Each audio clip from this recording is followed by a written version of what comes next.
Semana de Radio tenemos el gusto de recibir al senador provincial Walter Mercolini, quien además es presidente de la Comisión de Legislación y Asuntos Constitucionales de la Cámara de Senadores de la provincia. Bienvenido, Walter, ¿cómo estás?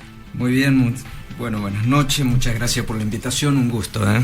Nosotros hemos convocado al senador Mercolini porque el oficialismo aprobó una reforma clave en el Código Procesal Penal de Mendoza, y un poco para llevarlo a nuestro terreno en días donde lamentablemente Mendoza aparece en el ranking nacional como una de las provincias más inseguras.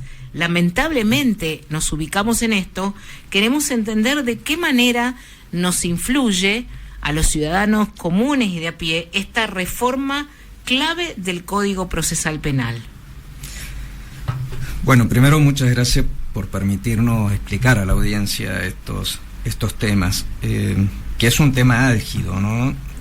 Primero, la provincia de Mendoza en el año 1999 mudó su forma de llevar adelante los procesos penales, yendo de un sistema inquisidor a un sistema acusatorio, donde hasta que se sancionó la ley 6.730 en aquel entonces, el juez era quien llevaba adelante todo el proceso y realizaba el juicio y dictaba sentencia.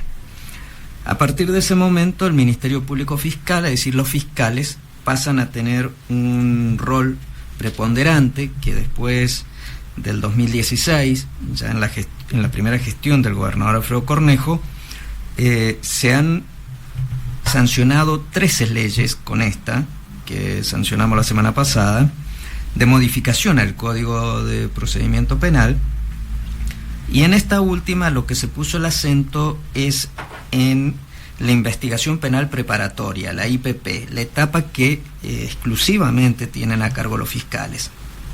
Y en ese caso se han modificado 11 artículos, se ha agregado un artículo 362 bis sobre las discrepancias, y lo que se busca es darle agilidad, evitar dilaciones que muchas veces se han ido presentando en el proceso, sobre todo en la etapa de investigación. Hay que aclarar que en el sistema acusatorio lo importante es la etapa del juicio. Claro.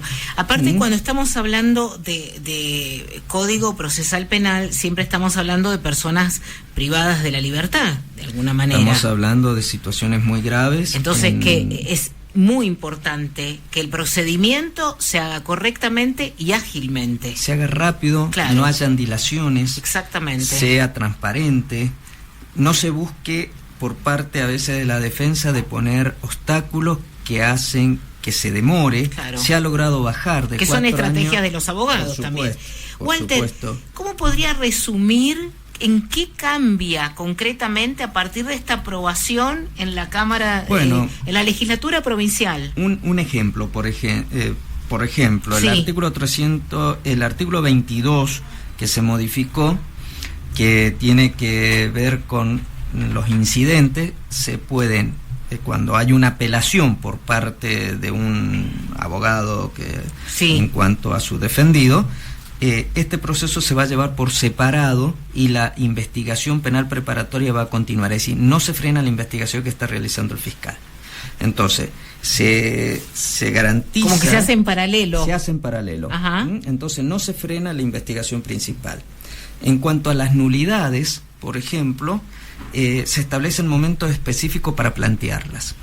En cuanto a las pruebas, si el fiscal ha decidido archivar una prueba porque la considera que no es válida, el juez de garantía revisa todas las pruebas rechazadas por el fiscal. Es decir, también se garantiza el debido proceso, teniendo en cuenta lo que necesita la víctima, que es quien tiene que ser el objeto principal, pero también garantizándole el debido proceso a quien es el imputado.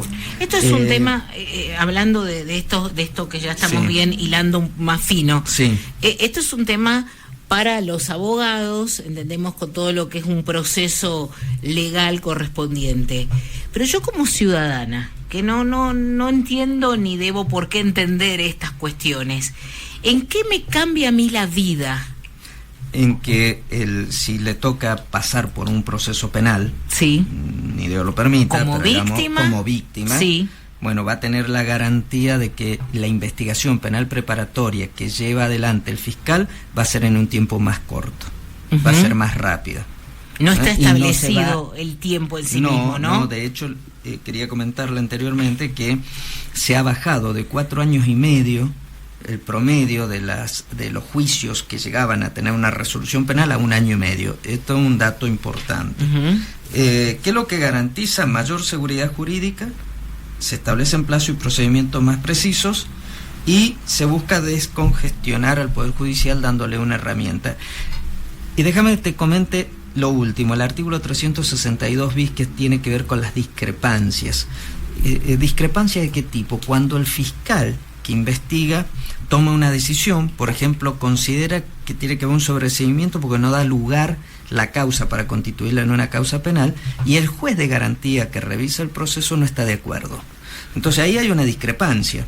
En ese caso, si se produce esa discrepancia, pasa al fiscal penal general, que es el número 2 en la provincia, después del procurador, que es el jefe de los fiscales. O sea, no se frena el proceso, no se frena y se le da continúa. derecho a que se resuelva esto. En el caso de que el fiscal penal adjunto diga que la verdad o la razón le asiste al fiscal que investigaba, bueno, el juez va a tener que actuar en consecuencia con lo que dice el fiscal penal adjunto. Pero en el caso de que la razón la tenga el juez, se le saca al fiscal original la causa y pasa a un fiscal subrogante. Es decir, hay una doble garantía de revisión que también garantiza que los juicios lleguen bien a su etapa final. Y bueno, una vez que el fiscal ha constituido la teoría del caso, en el juicio, los abogados de ambas partes, el que acusa, que es el fiscal, y el abogado de la defensa, podrán demostrar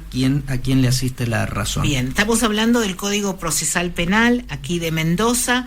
¿En qué instancia ha quedado esta reforma? Bueno, fue una sanción definitiva, ya la había sancionado la Cámara de Diputados, ahora la sancionó el Senado, le dio la sanción definitiva, ha pasado al Poder Ejecutivo, es decir, al gobernador. O sea, ya está aprobada. Ya está aprobada y el gobernador ahora la va a promulgar. Promulgándola el gobernador entra en vigencia. ¿Y después no viene la regulación?